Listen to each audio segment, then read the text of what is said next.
Hello, I'm Bill McClellan, and this is a tutorial on how to use the automation I've added to Karol Chelbowski's wonderful Synthetic ILS software.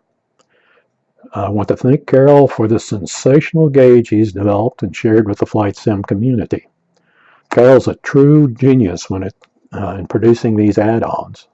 So Karol, thank you sincerely for this nice tool for us.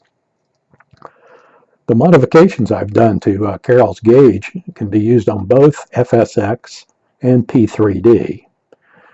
It has not been tested on FS 2004, FSX Steam Edition, or X-Plane. If you do not have a copy of the gauge, it is available for download on flightsim.com, AVSim, Simvation, and Sukarlo websites.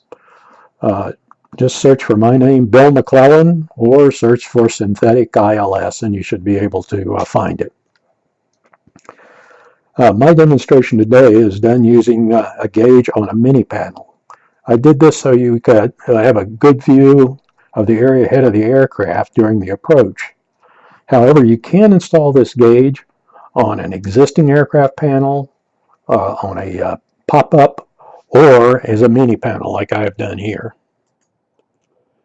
And for your information, we're flying on a Learjet, which is a standard download on FSX and works well on P3D.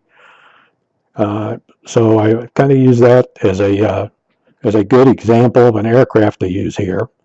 And today we are going to be approaching the airport at Offutt Air Force Base in Nebraska, just so you have a kind of a reference of where we are.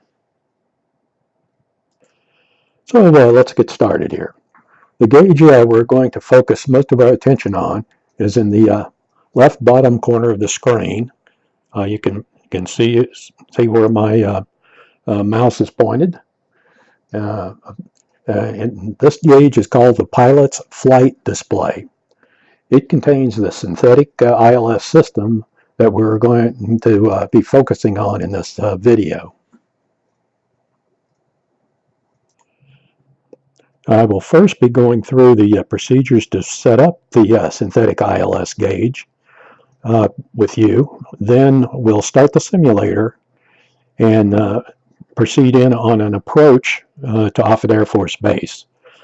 Just so you know, we're not coming straight in to the airport. We'll be coming in about a 30-degree angle off to the side of the airport, where we will intercept the glide slope and then turn inbound to the airport for landing. So I just wanted to let you know that is kind of the format of what we're doing here.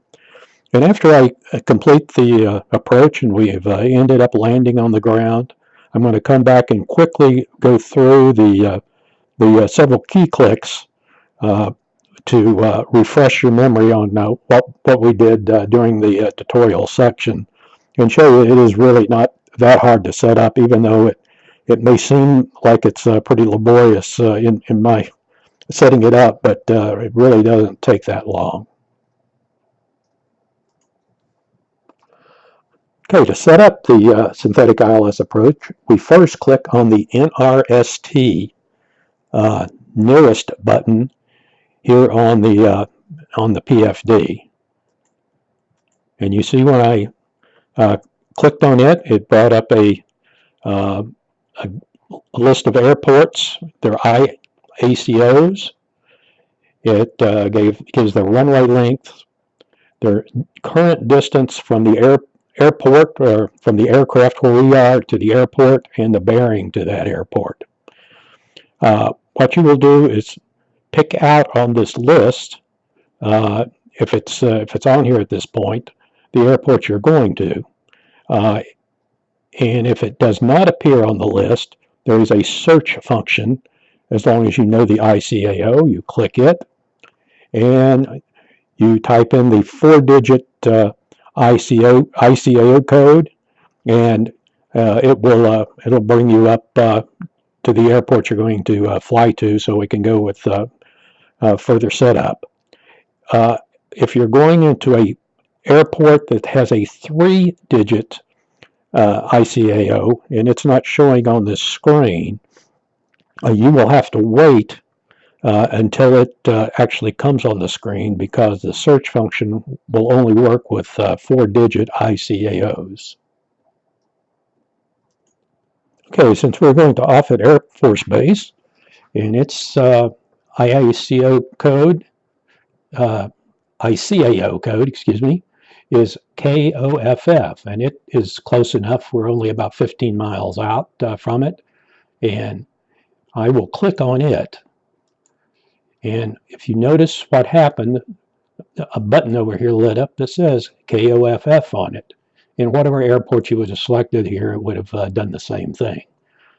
So our next action is to click the KOFF button. And when we do that, it will bring up the runways at the particular airport. Now, this airport only has one runway, so it says RW1, and it's currently highlighted. However, if there were multiple runways here, you would see them listed as they go on down this list here, and you would pick the runway that you desire to land at, and say it was runway 3, it would come up and say RWY 3, and you would click on that. But in our example here, we're going to Offutt with the only one runway. Our next action is to click on the APP button.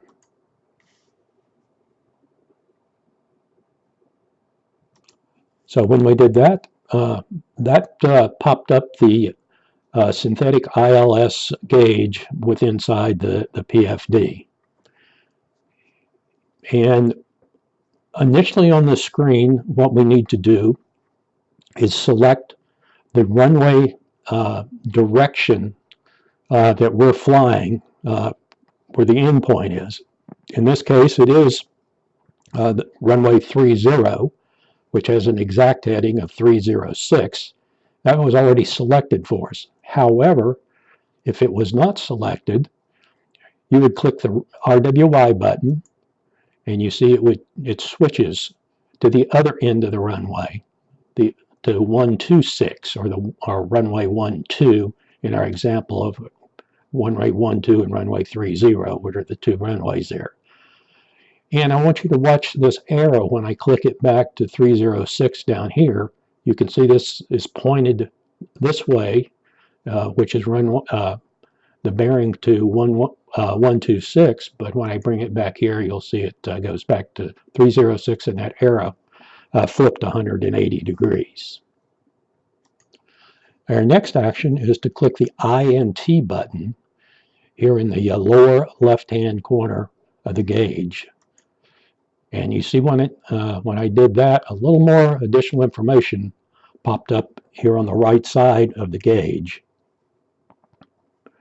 At this point, to get the glide path and glide slope indicators to show and to actually initiate the ILS, we will right-click the set button, and as you see, the glide slope indicator and the glide path indicator are now showing that we need to, of course, turn to the right to get to the glide slope, and we're well above the glide slope, and we are to the we need to turn right to get to the glide path. Shows that we're 13 miles plus from the runway. Now the next thing we're going to do here, and it's an optional item, but I highly encourage you to do it, is to set an intercept point along the glide path. And today I'm going to use a 6-mile figure for our intercept. You can use any figure you want, but 6-7 miles thereabouts is pretty realistic for this. To set this, we'll use these multiplex counters down here, these four 0 digits right now, and we'll be setting it for 6 miles for the intercept. And to do that, we'll be using the third button over, the third zero over, and you can either click that or use the mouse wheel to increment that up to what we're going to use as 6 here. So once we have that set, we need to actually set the for the intercept point, and we'll click the set button again, but this time we will use a left click to set it, a normal left click to set that button. Okay, I did that, and so it is set, and it's showing it's now a bearing of 330 degrees and 7.4 miles to our intercept point, 6 miles short of the runway. Also, we'll want the autopilot to steer us to that point.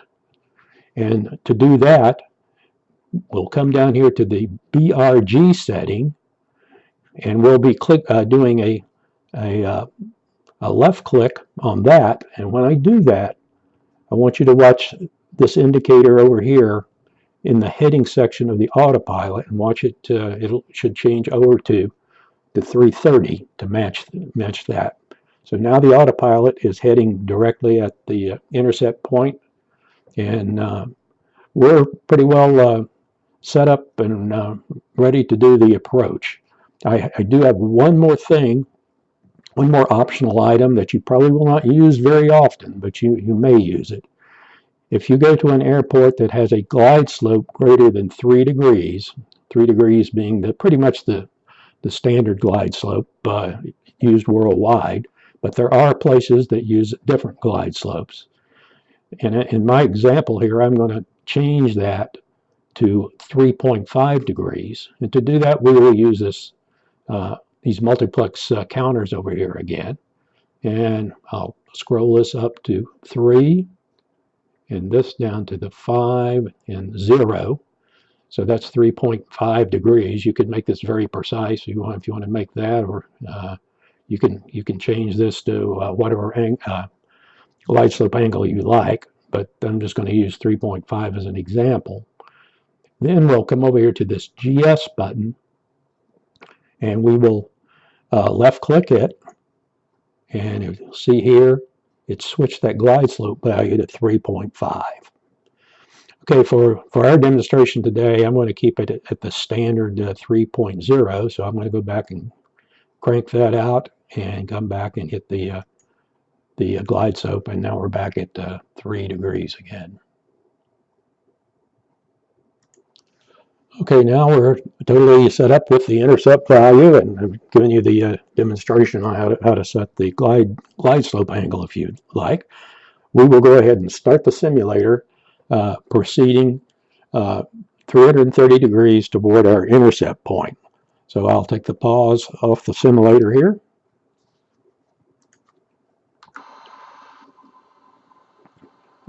And we're rolling now toward the intercept point.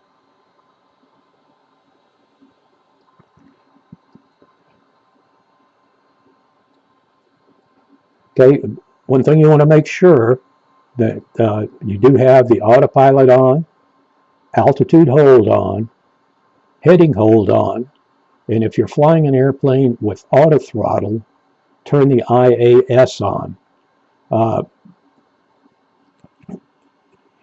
If you're flying a piston engine or a turboprop that does not have auto throttle, then leave that off, and you'll have to use your throttles to control the speed. And down here you will notice this changes as we go along, and you can use that as a speed reference. If you're using the IAS, of course, it will slow you down. And also, as we go through the approach here, the flaps will be coming down incrementally as we go through the approach. Now, these are on my mini panel show the flaps position. They have come down a little bit already, but as we proceed in, they'll come down further, and the airspeed will also change. You see it's dropped again from it was 150 down to 145, and it will continue to to slow as the flaps come down and we approach the final approach fix.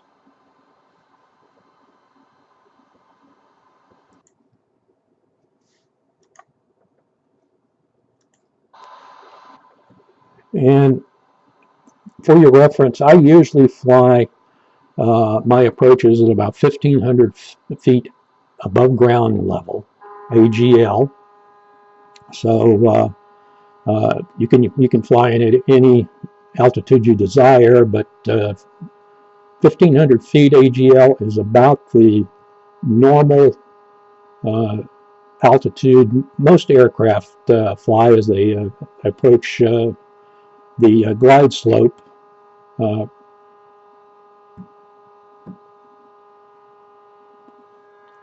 Now we're getting just about at the intercept point, 0.6 miles, and we're starting to make a turn inbound. Now you can start to see the runway appear here. You can probably see the red VASI lights. Also, you can see the glide slope indicator showing that we're almost coming up to glide slope, or glide path, excuse me, and the glide slope indicator is starting to work its way down to where they're going to cross right in the middle. When both those white arrows cross, we're going to be at the final approach fix. And at that point, the landing gear will go down, and we'll start our descent into for final landing. Okay, we're there. You can see we're starting to descend. By the VSI is now dropping off a little bit to keep us on the glide slope, and the gear are down. So we're pretty much all ready to roll with the approach to the runway.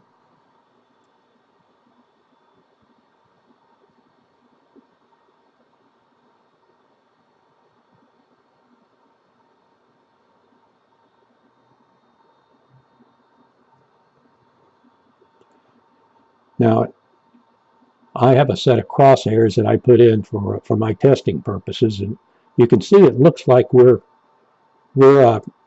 heading a little bit to the left of the runway. The reason being, if you come over here to one of my little things that shows the drift, we have 2.2 degrees of right drift. So it's the system is compensating for that. That's why it is looking like we're not going directly to runway. You're actually going straight down. Our track is actually taking us down through there, but our heading is off to the left just a bit. And as we get closer, you see it that keeps coming closer and closer to the center line of the runway. And by the time we get at the decision height point, it'll be pointing right down the runway. So we're getting close to there now. We're about 0.3 of a mile.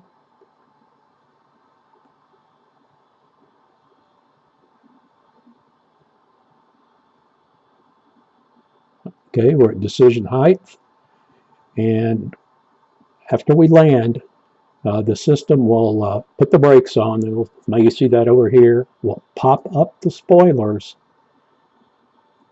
and put the thrust reducers on. So kind of keep an eye out for that, or listen for it. I don't know if you'll be able to hear it here or not.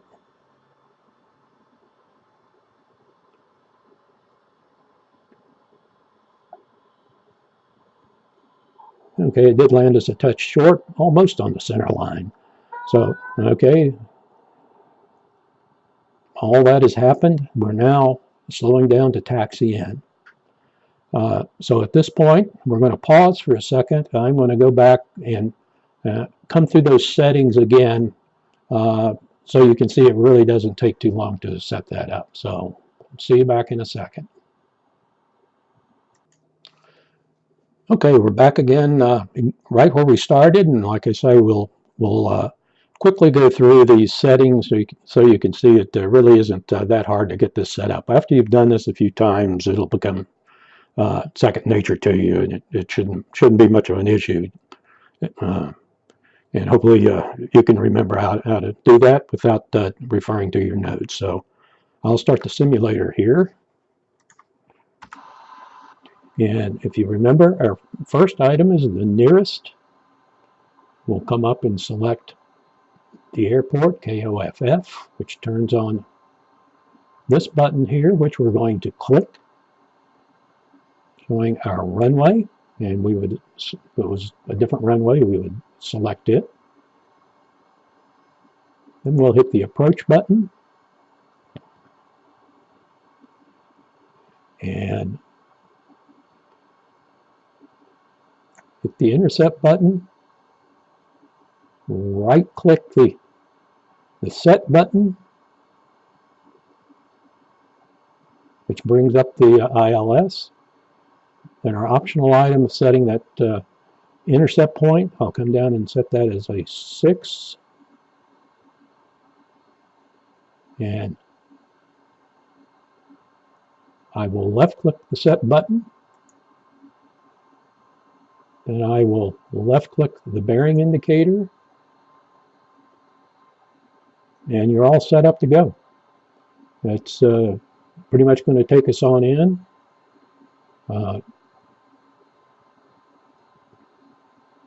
From here, it's pretty much hands off.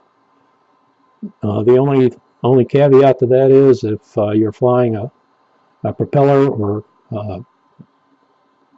turboprop, you may have to you will have to control the throttles yourself, because most of those do not have auto throttle on them.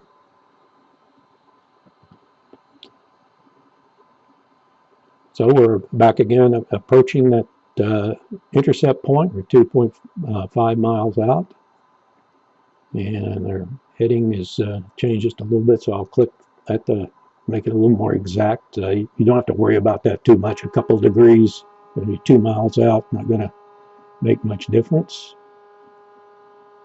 Here we are turning inbound to the airport.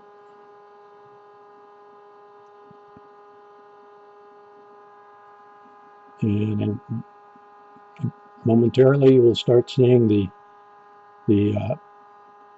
glide path indicator start moving to the left. There it goes. And then you will see the glide slope indicator start coming down. The other thing you'll see, I didn't say before, but just after you've passed that intercept point, you'll see that blue arrow come behind you, indicating that the intercept point is then behind you.